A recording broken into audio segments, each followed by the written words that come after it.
Most people think of me as happy, confident, outgoing, and even loud at times. And I am all of those things, but on some days I choose to be quiet and reflective, engaged in a number of hobbies that bring me joy and help control my anxiety. Believe it or not, despite being a physician, I've been affected by significant anxiety since childhood. As a young child, my mother would take me to the doctors because of chest pain, only to discover it was anxiety. Different people have different ways they deal with anxiety.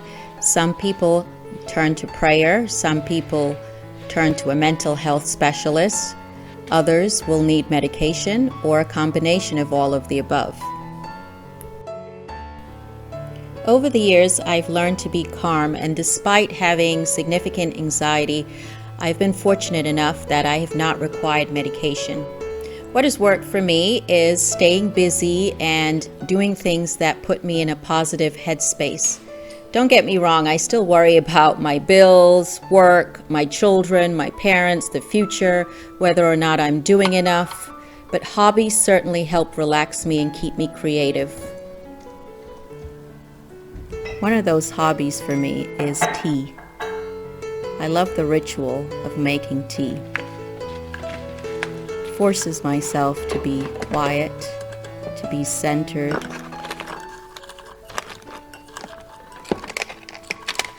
Sometimes I use loose tea when I'm feeling fancy, but most days I use tea from a tea bag.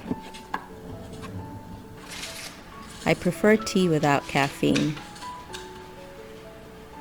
In America, we drink tea mostly out of mugs, just like you would coffee. When I grew up, because I was influenced by the British, we drank tea out of teacups and saucers. Most days I add lemon, fresh lemon, and ginger to my tea.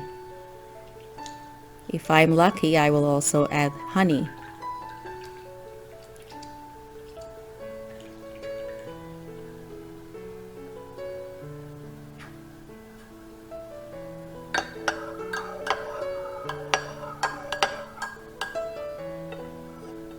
I drink tea in the winter, in the fall, in the summer. There's never a good day not to drink tea. I also collect china. I have teapots, teacups, and saucers to remind me of my past. And when I'm feeling fancy and want a tea party, I have something pretty to drink out of. I love this teapot.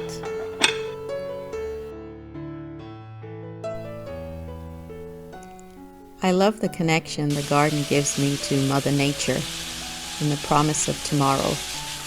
I am my happiest outside among plants, pulling out the weeds, pruning the roses.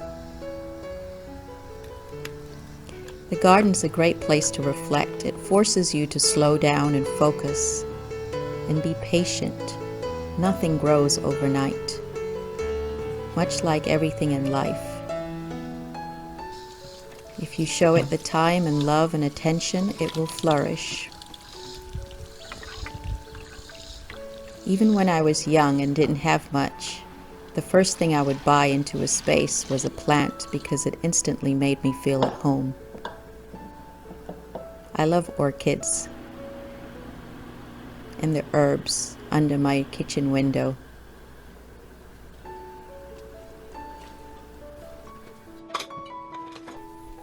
It's easy to let spaces around you get overly cluttered, especially when you just moved.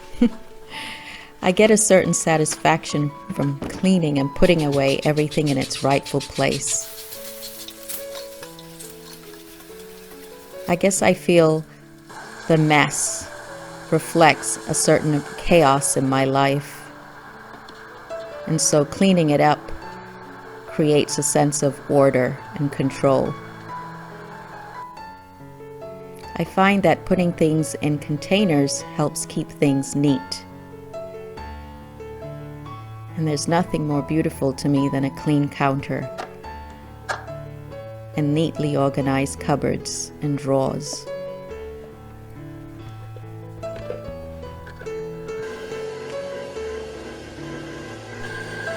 I love baking cakes for friends and family.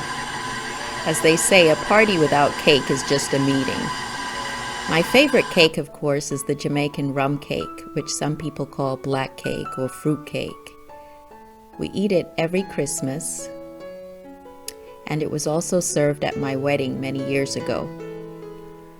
I grew up licking the spoon off, which my mother would offer me, and then later my grandfather gave me the recipe.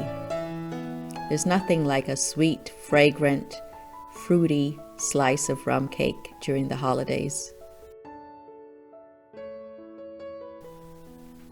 Wearing makeup for me is just part of self-care. It's something that I watched my mother do and her mother do.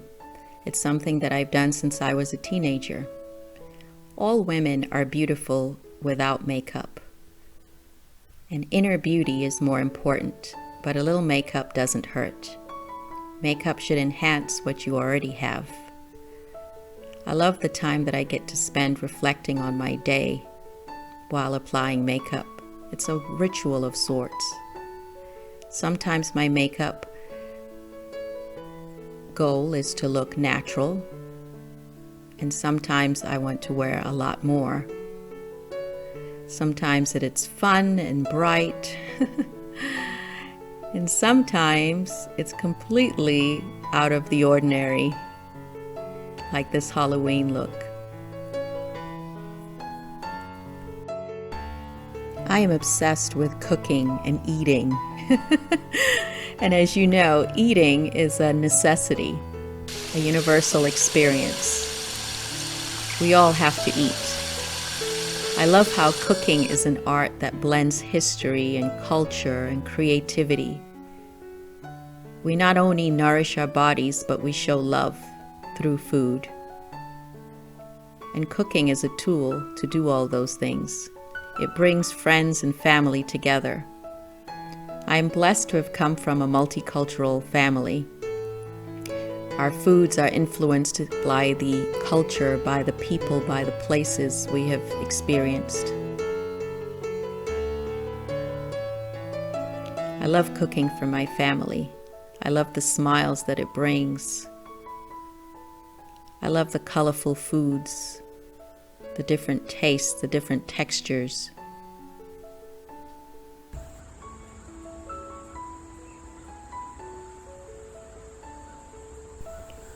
They say reading is like dreaming with your eyes wide open.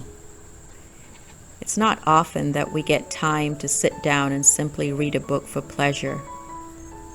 I have to read a lot in my profession, but to read for pleasure is a luxury. It takes you somewhere you've never been. It gives you a new perspective on life or a problem. It inspires or teaches you. I think it's important to take time, whenever possible, to simply sit, be in the moment, and read a book. I know this is a luxury not afforded to everyone, and I count my blessings and don't take any of it for granted.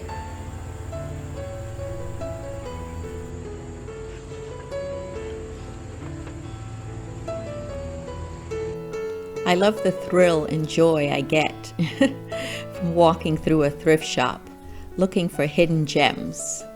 Sometimes it's pieces of glass, but most times it's china.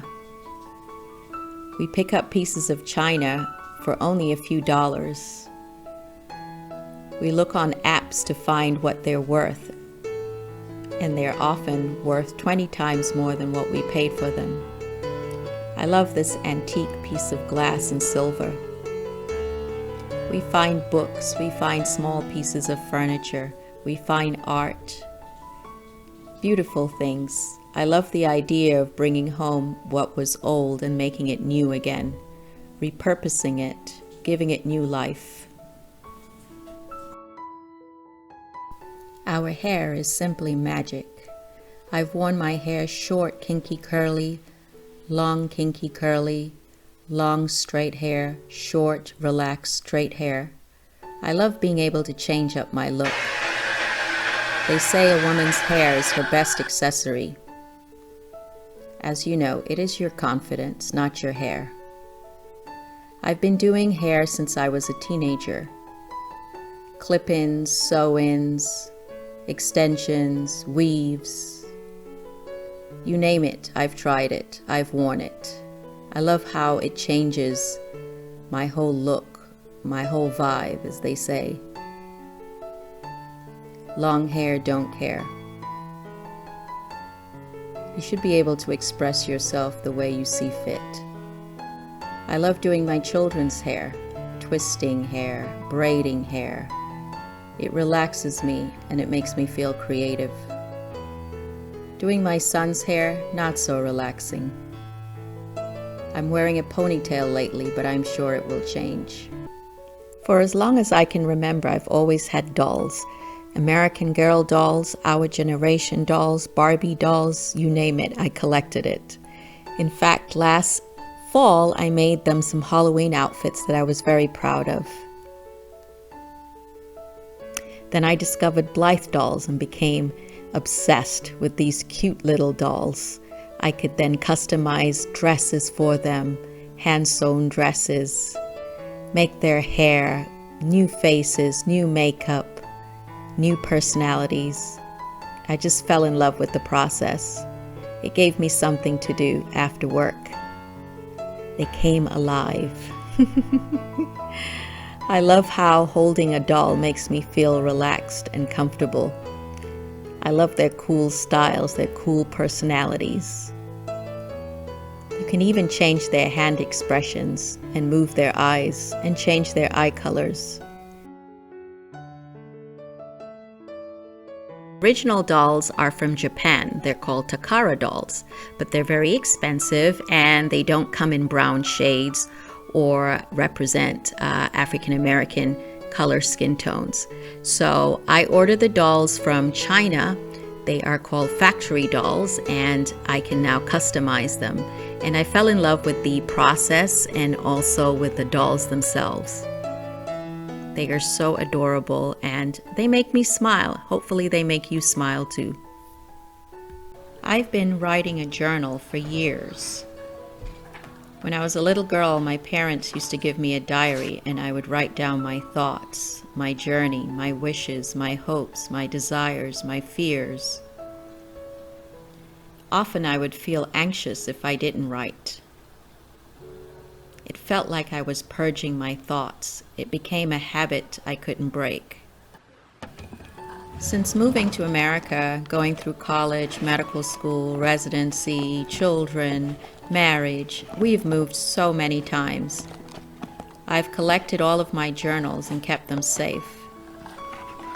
I like being able to look back and see how far I've come, especially when I'm feeling frustrated that I'm not moving fast enough. It was once Lord Byron who said, "If I don't write to empty my mind, I go mad." And that's how I truly feel at times. I love being able to look back at my pregnancy journal. I was in medical school at the time, or being able to look back during the inauguration and election of President Obama. So many memories.